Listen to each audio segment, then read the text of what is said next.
रहीम अस्सलाम वालेकुम नाजरीन, आप यूट्यूब चैनल देख रहे हैं। मैं इमरान खान हूँ। नाजरीन, पाकिस्तान तहरीक इंसाफ जो कुछ दिनों पहले तक बिखरी हुई दिखाई देती थी, या एक ऐसी जमात जिसके पास कोई वजह नहीं थी, वो लोग आपस में लड़ रहे थे और कुछ ना इत्तफाकी थी, लेकिन DGISPR ने और इमरान खान साहब के एक दो इक़दामात ने इस जमात में एक नई रूह फूंक दी है। पहले तो इमरान खान साहब ने जब गंडापुर को निकाला तो जमात बहुत तगड़ी हो गई। फिर पता चला कि अब इमरान खान साहब ने नॉमिनेट कर दिया सुहेल अफरीदी को, तो नौजवान जो हैं वो और तगड़े हो गए।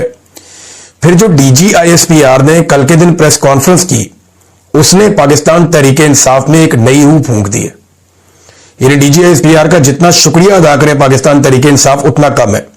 और तहरीक इंसाफ ने DGISPR को जो जवाब दिया है, मैं इसको जवाब नहीं कहूंगा, मैं इसको रगड़ा कहूंगा। वजह यह है कि उन्होंने एक एक हकीकत निकाल के सामने रखी। देखिए, DGISPR पाकिस्तान के सबसे ज्यादा बजट लेने वाले इदारे, पाकिस्तान के सबसे बड़े इदारे, पाकिस्तान की फौज के तर्जुमान है, तो उनके कांधों पे बहुत बड़ी जिम्मेदारी है। वो जब बात करें तो उन्हें फैक्ट के साथ करनी चाहिए। वो जब बात करें तो उनका एक एक लफ्ज हकीकत के ऊपर मबनी होना चाहिए। जज्बाती तकारीर सियासतदान करते हैं, बच्चे करते हैं, सोशल मीडिया पे आप कर सकते हैं, लेकिन आप सहाफियों को बिठाकर प्रेस कॉन्फ्रेंस में, जहां पूरी दुनिया आपको सुनती है, आप जज्बाती तकारीर नहीं कर सकते। आप इधर उधर की बात मिक्स नहीं कर सकते। आपको हकायक के ऊपर बात करनी होती है। हम सारे ये समझ रहे थे कि DGISPR आएंगे और आकर जो अफगानिस्तान के ऊपर अटैक किया गया उस पर बात करेंगे, अपनी पॉलिसी देंगे, लेकिन वो इमरान खान के खिलाफ प्रेस कॉन्फ्रेंस करके चले गए। सारी की सारी प्रेस कॉन्फ्रेंस ऐसा लग रहा था कि सियासत है, सियासी प्रेस कॉन्फ्रेंस है। बल्कि इस्लामाबाद से DGISPR अपने सहाफियों को लेकर आए पेशावर। भाई, अगर आपने पेशावर में प्रेस कॉन्फ्रेंस करनी थी तो पेशावर के और खैबर पख्तूनख्वा के सहाफियों को मौका देते ना, वो बात कर लेते, आप उन्हें जवाब दे देते उनके सवालात के।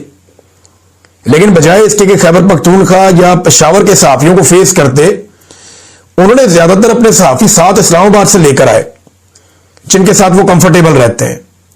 तो अगर सहाफी अपने साथ ही लेकर आने थे तो वहीं कर लेते जहां पे सहाफी भी थे, आप भी थे। इतना खर्चा करने की क्या जरूरत थी। बहरहाल, ये एक पैगाम देने के लिए आए थे कि गंडापुर चला गया, लेकिन हम मौजूद हैं। और गंडापुर से तो बड़े वादे वूदे किए जा रहे हैं और नए वजीर आला के रास्ते को रोका जा रहा है, लेकिन DGISPR से इतनी कमजोर और ऐसी बगैर दलील के प्रेस कॉन्फ्रेंस की मुझे तवक्को नहीं थी। यानी आज तक की अगर प्रेस कॉन्फ्रेंसेस आप निकाल कर देखें, इन्होंने झूठा साबित कर दिया पाकिस्तान तहरीक इंसाफ ने DGISPR को सबूतों के साथ। यानी उन्होंने दिखाया जनाब के एक जिम्मेदार ऑफिसर होने के बावजूद सिर्फ जज्बाती तकरीर की है और काफी धमकी आमेज लहजा था उनका, और जिसकी कीमत आज या कल ये इस इदारे को चुकानी पड़ेगी।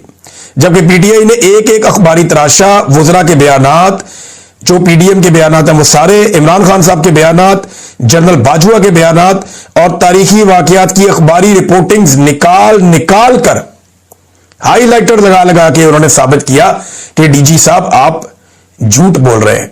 इतने बड़े इदारे के तर्जुमान की जानिब से इतनी सतही और कमजोर और बगैर दलील और सबूत के बात करने की मुझे बिल्कुल तवक्को नहीं थी। अब मैं कुछ चीजें आपके सामने रखता हूं। DGISPR का एक बयान है, हमें वो सूबाई हुकूमत कबूल नहीं जो दहशतगर्दी के खिलाफ ऑपरेशन में हमायत ना करे। हमें वो सूबाई हुकूमत कबूल नहीं। क्यों जी? आप कौन है? आप एक सरकारी ऑफिसर हैं। अवाम के पैसों से आपको तनख्वाह मिलती है जिससे आपका घर चलता है। आप रिटायर हो जाएंगे, एक और सरकारी ऑफिसर आ जाएगा। यह मुल्क पाकिस्तानियों का 25 करोड़ लोगों का। वो फैसला करेंगे कि इस मुल्क की पॉलिसी कौन बनाएगा, और वो अपना फैसला वोट के जरिए से करके जिसको लेकर आएंगे वो पॉलिसी बनाएगा। अब ऑपरेशन की हमायत करे या मुखालफत करे, यह हक हासिल है पॉलिटिकल गवर्नमेंट को, सियासी जमातों को, सियासी हुकूमतों को। यह हक हासिल है कि वो जो पॉलिसी चाहे वो बनाए। किसी इदारे को पॉलिसी बनाने का हक हासिल नहीं है, वो बना नहीं सकते। और आपसे कबूलियत मांगी किसने है? यानी इससे फर्क क्या पड़ता है? आपके टोटल इदारे के सारे वोट भी इकट्ठे कर ले, 5-7 लाख वोट है, और वो सारे के सारे इमरान खान को पड़ते हैं। अभी तो फौज के अंदर सर्वे करवाकर देख लें, 90% फौजी इमरान खान के साथ खड़े। उन्हें पता है कि उनके साथ मिलिट्री एस्टेब्लिशमेंट ज्यादती कर रही है।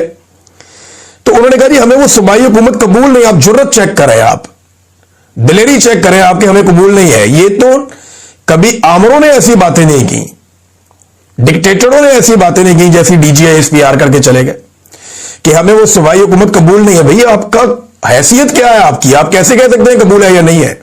आप नहीं कर सकते इस पे बात। जो दहशतगर्दी के खिलाफ ऑपरेशन में हमायत ना करे, भाई उनकी मर्जी है वो करे हमायत या ना करे। वो मुखालफत करना चाहे तो मुखालफत भी कर सकते हैं, उनकी अपनी पॉलिटिकल राय है। आप उससे इत्तफाक करें, इख्तलाफ करें, लेकिन आपको करना वही पड़ेगा जो आपको पॉलिटिकल गवर्नमेंट कहेगी।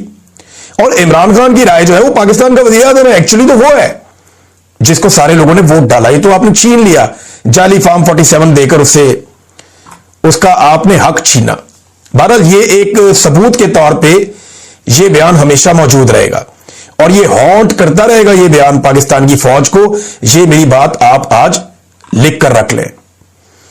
नादरीन, ये एक जनरल तारिक खान साहब हैं, lieutenant general retired Tariq Khan साहब। उन्होंने भी स्टेटमेंट देते हुए कैटेगोरिकली कहा कि इंटेलिजेंस एजेंसियां जो है पाकिस्तान की, वो वापस लेकर आए तालिबान को, TTP को। और पाकिस्तान तहरीक इंसाफ ने और मुराद सईद ने इसकी शदीद मुखालफत की थी, लेकिन ये वापस लेकर आए। ये बात एक रिटायर्ड लेफ्टिनेंट जनरल कह रहा है और बाकी भी कह रहे हैं। कुछ तराशे जो पाकिस्तान तहरीक इंसाफ ने सामने रखे, उसके अंदर ये एक खबर मेरे सामने है और ये है अगस्त 12, 2022 की। इस खबर में, ये 2022 की खबर है और अगस्त की खबर है। एज फाइटर्स रिटर्न के, अब क्योंकि लड़ाका लोग वापस आ रहे हैं, ये अगस्त 2022 में। इमरान खान की अप्रैल में हुकूमत चली गई, मई, जून, जुलाई, अगस्त, 4 महीने के बाद दहशतगर्दों के वापस आने पर यह खबर छपती है और इसमें कहते हैं पाकिस्तानियों को डर लग गया है कि तालिबान वाला माहौल दोबारा बनने जा रहा है। जनरल बाजवा अशोज taking parliament into confidence on तरीके तालिबान पाकिस्तान टॉक्स।